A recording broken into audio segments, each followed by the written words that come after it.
sometimes when I'm reading the Bible, certain passages hit on a different level now that I've changed my diet. I was thinking about how often these passages will help me stay the course, right?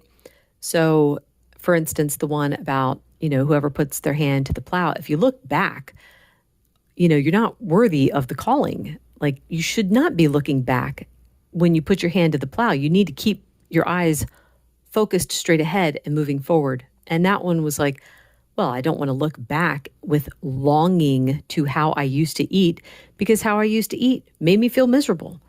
Why would I look back? No. You put your hand to the plow and you keep moving forward. How about the one about like a city whose walls are broken down is a person who lacks self-control? I actually have that one taped to my scale because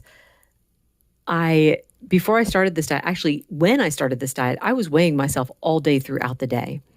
And it was really hard for me to get that down to once a day weighing. And even that wasn't enough. I was still tempted to do it throughout the day. So I went to once a week. That wasn't enough. And I had to make it once a month. And I did go back to once a day last year, but it was only because my weight was creeping up and I needed to see if I could find a correlation. And I eventually did. I figured that one out. But I still weigh myself every day. And occasionally that temptation will creep in to weigh myself throughout the day. I'm like, what good does that do me? That doesn't give me any information except that my weight went up a bit, So no. I need to see, if I see it first thing in the morning, that's good enough. And I can figure things out from there. Another one, and I've gone over this one several times in the past, but you reap what you sow. I'm like, oh my word. The food that we're eating is what we're sowing. And then how it affects our body is what we reap. So if you sow with poison, like the processed foods, the sugar, et cetera, you sow with poison, you will reap a damaged body. So linked to that is my youngest daughter. She was saying, well, I feel like you're probably disappointed in me because I haven't gone like full keto or carnivore. And I'm like, don't put that on me. I said, I'm absolutely not disappointed. I said, the thing is, we're working together.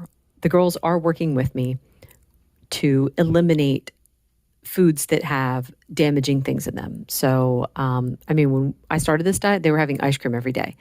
That's not the case anymore.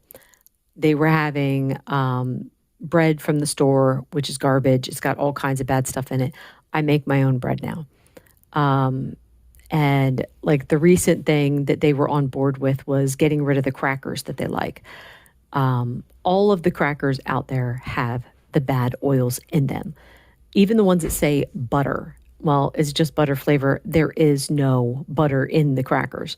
So I've been on the lookout for crackers that have better ingredients, which honest to goodness at this point, I might as well make my own. And I probably will. But anyway, I told her, I said, as long as you are metabolically healthy, it should not be a problem for you to eat some of these things. I said, Jesus fed thousands of people fish and bread. Would he have fed them the bread if bread was poison for them? Absolutely, of course not. They were metabolically healthy enough that I'm sure their systems could handle the bread because they weren't eating sweets and carbs all through the day like we are. So anyway, I told her not to worry about it as long as she continues with me on this journey of getting rid of the garbage foods and replacing them with good foods. I said, I don't mind if they still have fruit. I don't mind if they still have bread. I'm the one making it. I know what goes in it. So anyway, that's it for today. Thank you so much for listening. If you like things, please subscribe.